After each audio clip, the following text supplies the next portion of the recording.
pen got sick, and I'm just making sure I didn't catch it from here. Yeah.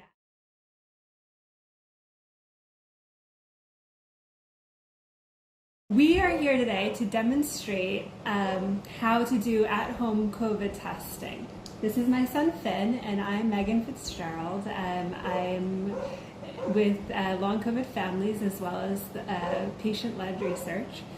And we're going to be demonstrating two of the more popular COVID at-home tests. We have the FlowFlex test and this eye health rapid test as well. We had an exposure on Friday. Today is Tuesday. We tested yesterday when the mom let us know that one of Finn's friends got sick, and it was negative, but we're going to test again today because Finn woke up with a bit of a runny nose and a bit sneezy today, right? And so we're both going to test because we were both around the family. Well, it's the afternoon right now, isn't it? Yeah. So both of these kinds of tests have three basic parts. There is the actual test, which looks something like this. There's a tube with some fluid in it, and so the FlowFlex test actually comes with the fluid in the tube. Do they have this both? Yeah, the eye health test, it comes separate from the tube, so you have to put the fluid in the tube before you actually do the test. And there's a swab, a cotton swab. Now this is the part that goes up your nose, or up your kid's nose. But it can't be but it has to be the phone pole. Now who's going first, me or you? You. Me. Okay. No, it has to be the phone pole. Yeah, if it's not the phone pole, it's the handle. That's right. Don't stick the hard end up your nose, stick the soft end, the foam end. Yeah, that's the Okay. end. Yes, that's right. And don't touch the foam end before you put it up your nose. Yeah. You just touch the handle and the hard end. Yeah, and you can point to it. Okay, so we're going to do this. You're going to count with me? And you can point to it if you One. do. What? We're going to do this together. And then you put it in the tube, right? Yeah. So, right, don't touch my Oh, son. so what? Okay. And then you're going to... Like stab it around. yes, dab it around. And this goes for 30 seconds. Can you time me, actually? 1, 2, 3, 4, 5. What you scraped out of your nose you want to transfer that into the fluid. That's the point of this step. So really just get it in there and swirl it around. We're going to rotate the swab 5 times while squeezing the tube. So this tube is pretty easy to squeeze. And 2, 3, 4, 5. And then still while squeezing the tube, we're going to take the swab out of here. Okay.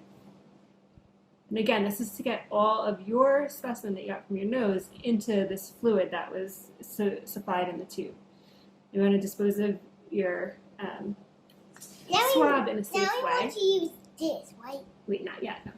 So we're going to use this. That's for your test. This one's for Mommy's one. And then we're going to This one's for replace my the test. cap on this, okay? I'm going to flick the tube a couple of times to make sure it's really mixed in there. You can flick it too. You can also swirl it, and I just prefer to flick it. I like flicking too, but I like to flick stuff. Okay, and then how many drops are we putting? We put in 4 drops. Open the Wait, not drops. yet, baby. Let me put it in So the can you hold it for a second? You just hold it. So we're going to put them into the smaller chamber here. This is where the drops go. There's a little arrow there. And you don't touch this chamber here that says C&T. When you put the drops in, you want it to be straight upside down and not on a slant so that you get enough fluid. And then we'll do this together, honey, okay? And we're going to do 4 drops. Okay, drop. Okay. Okay. Now we have enough drops. We have enough drops. And now we just don't touch it. We just wait For 15 minutes. for 15 minutes. Can you start your timer? Okay, so let's see. So you just want to leave it, don't touch it, and that's actually kind of important because the fluid needs to flow laterally over the test strip. That's why it's called the lateral flow test. Okay, are you ready Yeah. to demonstrate for the kids out there? It's my turn. It is your turn. Okay. Can I drop them in there? So now your test has an extra step, okay? drop Do you it remember in. what it is? No, all of this. Yes, all of this from this tube has to get transferred into this tube, and this is for the eye health, the orange box. Now make sure to get it all in there. You just squeeze it in, and I'm happy to help you.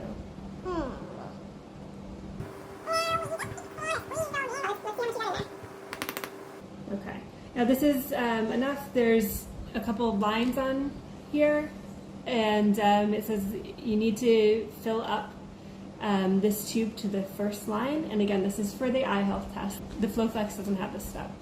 And you just want to get it up to that bottom line. You want to make sure it's filled up to there. The FlowFlex has a little hole in the top of the box that you can use to put the tube in. So we're going to borrow this and use that. It's actually kind of handy. Very simple tech that makes things a little bit easier. Time to open the nostril. Yep, time to open the nostril swab now. 3, 4, 5. Okay, now can you tell everyone what that felt like? I don't know. Sort of sound like ticklish. Sort of. It felt ticklish. That's your least favorite part of the test, right? Yeah. Okay. We're gonna put it in here again, same as last time. Swirl it around. 30 seconds.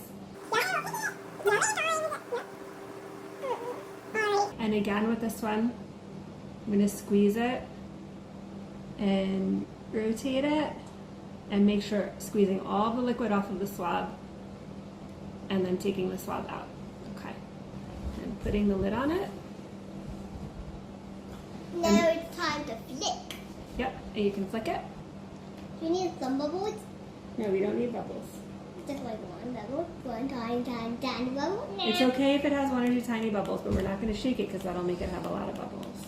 You don't want that because then you won't be able to measure the drops. You've got the orange lid screwed on the tube, and then you can unscrew the white lid on top of that. Yeah, but this one needs 3 drops. Now this is, so this is a difference between these two tests, and you want to make sure that you put the right number of drops. That's right. The eye health test, again, there's 2 different wells, and you want to put it in the well that says 3 drops next to it. Yeah. This one only needs 3 drops, and you do want to put the correct amount for each test. One, 2.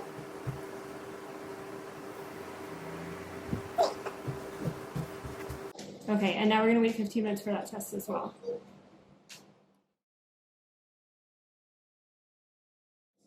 Okay, so my test came back negative.